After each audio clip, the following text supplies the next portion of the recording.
Lagu 17 Agustus, Pramuka, lagu syukur. Siapa yang buat? Al-Habib Husin Al-Mutahhar dari Semarang, dzurriyyah baginda Nabi Muhammad. Jadi Anda jangan berpikir, ini habaib di Indonesia jasanya apa? Banyak, itu yang baru catat. Itu yang baru ketahuan, masih banyak lagi daripada keluarga Nabi Muhammad yang tidak mau masuk buku karena perjuangannya ikhlas karena Allah dan Rasul. Banyak, saudara. Siapa Imam Bonjol? Semua pasti bilang pahlawan, betul apa enggak? Imam Bonjol pahlawan Indonesia bukan? Pahlawan nasional bukan? Sekarang siapa namanya Imam Bonjol? Al-Habib Muhammad Syihabuddin, beliau habaib dari kalangan bin Syihab. Imam Bonjol itu bin Syihab, masih daripada kakeknya Habib Rizik, saudara sekalian. Itu keluarga daripada Nabi Muhammad, keturunan Sayyiduna Muhammad. Banyak lagi dari kalangan para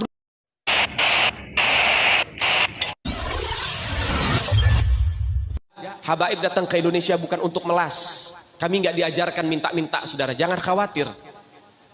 Habaib datang ke Indonesia bukan untuk meraup daripada harta, enggak. Kami tidak mencari jabatan, enggak. Kenapa? Itu bukan didikan dari keluarga kami. Didikan keluarga kami, lihat bagaimana Al-Habib Salim bin Ahmad bin Jindan, saya punya kakek, keluar masuk penjara. Kenapa bisa keluar masuk penjara? Membakar semangat perjuangan masyarakat Indonesia untuk merebut kemerdekaan, saudara. Al-Habib Ali bin Abdurrahman Al-Habsyi Kuitang, beliau yang memfatwakan ketika tanggal 17 Agustus Soekarno membacakan teks proklamasi mendeklarasi daripada kemerdekaan Indonesia. Beliau di hari Jumat itu, ba'da Jumat beliau fatwakan, sekarang saya fatwakan setiap tanggal 17 Agustus wajib pasang bendera merah putih di rumah-rumah kalian. Siapa yang nyuruh? Itu fatwa Habib Ali bin Abdurrahman Al-Habsyi Kuitang. Bendera merah putih, siapa yang memberikan instruksi kepada Bung Karno untuk membuat bendera merah putih sebagai bendera Indonesia? Itu adalah fatwa Al-Habib Idrus bin Salim Al-Jufri Palu Al-Khairat. Lambang negara Garuda, siapa yang buat? Al-Habib Asy-Syarif Hamid Al-Gadri dari Pontianak, keluarga baginda Nabi Muhammad. Lagu 17 Agustus, Pramuka, lagu syukur, siapa yang buat? Al-Habib Husin Al-Mutahhar dari Semarang, dzurriyyah baginda Nabi Muhammad. Jadi Anda jangan berpikir, ini habaib di Indonesia jasanya apa? Banyak, itu yang baru kecatat. Itu yang baru ketahuan, masih banyak lagi daripada keluarga Nabi Muhammad yang tidak mau masuk buku karena perjuangannya ikhlas karena Allah dan Rasul. Banyak, saudara. Siapa Imam Bonjol? Semua pasti bilang pahlawan, betul apa enggak? Imam Bonjol pahlawan Indonesia bukan? Pahlawan nasional bukan? Sekarang siapa namanya Imam Bonjol? Al-Habib Muhammad Syihabuddin, beliau habaib dari kalangan bin Syihab. Imam Bonjol itu bin Syihab, masih daripada kakeknya Habib Rizik, saudara sekalian. Itu keluarga daripada Nabi Muhammad, keturunan Sayyiduna Muhammad.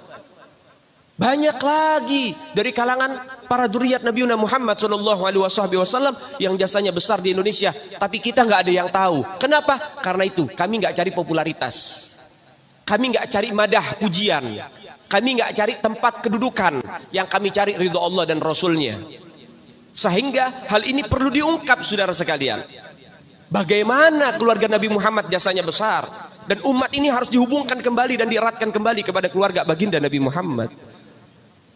Ini akhir zaman, kita semua ngelihat kok bagaimana gencar-gencarnya di media sosial apa upaya untuk supaya memisahkan umat Islam dengan keluarga baginda Nabi Muhammad. Upaya keras supaya habaib dibenci ada di Indonesia.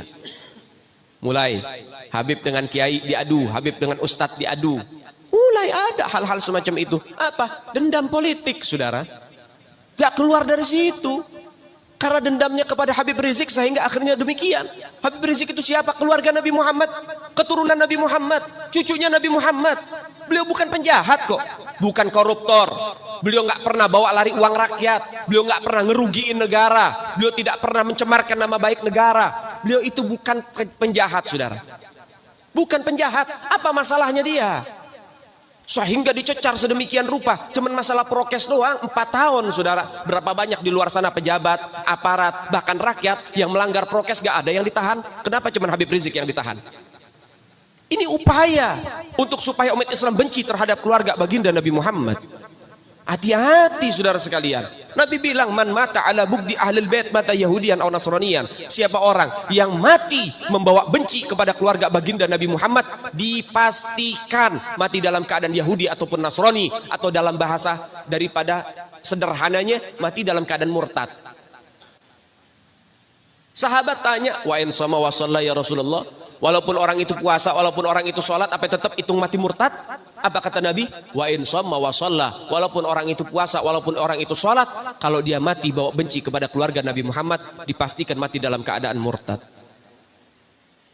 Ini Nabi yang punya mau, bukan kita habaib. Dan seharusnya yang membahas masalah fadailul ahlul bait, keutamaan para habaib, bukan dari mulut saya, bukan dari mulut Habib Khalid wala Habib yang lain, bukan, tapi daripada mulut para guru-guru kita. Mereka yang lebih punya kewajiban untuk membahas masalah ini ke umat, saudara. Kenapa? Supaya tidak ada fitnah.